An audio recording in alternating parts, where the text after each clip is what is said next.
You may have already seen the TRQ video on Honda Pilot fuel pump replacement. 03 and 04 Pilots are a little different. So we're in our back seat area. You can see I've removed the driver's portion of the middle row. Those are the bolt holes there. You have to open up this carpet. My car has 208,000 miles, and this was the first fuel pump replacement it ever got. You have to cut this carpet to get to this little hatch here. It's simple. You cut on the dotted line. You got 4 Phillips screws in this aluminum plate. Surprisingly, these turned very easily by hand with just a regular screwdriver like you see me using in this video. They're not torqued real heavily. Just don't wear them out using the wrong size screwdriver. It's a number 2 Phillips. It might be a JIS. I got away with a number 2 Phillips. You have to push this grommet in. The grommet is captive to the wiring harness. Once you push the grommet in, you can pull the plate up, which then gives you access to the top of your fuel tank. As you can see, mine was home to critters. I had to very carefully clean up all the leaves and stuff that you see here, because once the fuel pump is out, there's going to be a direct opening into the fuel tank, and you don't want that stuff to drop in. It's best not to open anything until it's all cleaned up like I have it here. At this point, I started laying out some towels and rags to keep gas out of my interior. This rag is going to get tucked underneath the fuel lines above the pump so that when I disconnect the lines, whatever's in them can't go all over the place and make a mess. So we're trying to contain everything because we're working through a small hole in the car, and it's probably best that we don't get gasoline in the car's interior and in the carpets. So I've paused the video here for you to see what the major difference is between an 03 or 04 Pilot and others of this generation, and you might have already noticed it. It's that there are 2 fuel lines instead of 1. I believe 1 is a return. Now, this fuel line right here is going to give you some trouble upon removal. Not the line itself, but the fitting on the pump.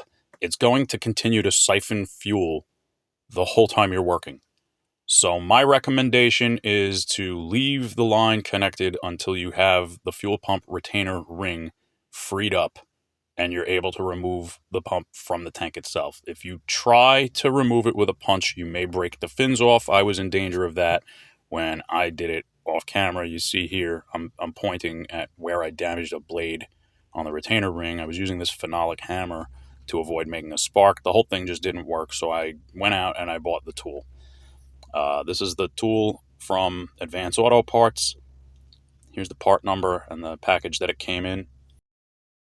And here's the pump out of the car. Now's a good opportunity to take a look inside your tank, especially if it's as old as this one, and get an idea of how much debris is sitting in the bottom. In my case, the tank was surprisingly clean. It's kind of hard to show you on camera, but I took a pretty good look.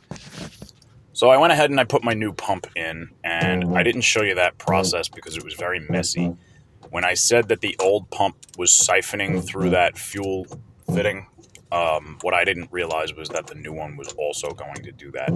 What's strange about these pumps is that they're spring-loaded, and the bottom of the pump sort of adjusts when it touches the bottom of the fuel tank, and I suspect that has something to do with it. Here you see me using a torque wrench to try and get the final torque value correct on the tool. Now, this gave me a lot of trouble because the tool does not maintain its adjustment.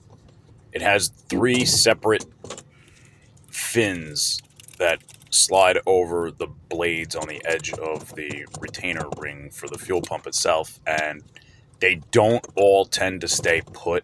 There's nothing under the nut, the adjustment nut of the tool, to keep it tight. Like maybe it could use an O-ring or something like that. So depending on your tool, your mileage may vary. You might get away with not even doing it this way. You might use a hammer and a chisel or a hammer and a punch.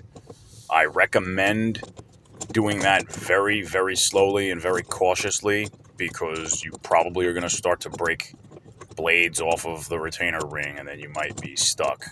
Maybe you can get away with cutting it You have to know for a fact that the new one that came with your fuel pump is going to be good. I'm always cynical about new parts, so I try not to destroy the old parts until I know that everything that came with the new parts is going to work. If the new retainer ring is defective, or if it showed up broken, or if the fuel pump maybe didn't even come with one, I like having the option of putting the old one back on. I also like having the option of reusing the old one in the event that the new one breaks during installation. Here's a look at that tool again, and here's my finished product. Even with the tool, you can see some damage to these fins on the retainer ring. I slipped off it so many times that I just chewed up its edges. Hey, thanks for watching. Please think about subscribing.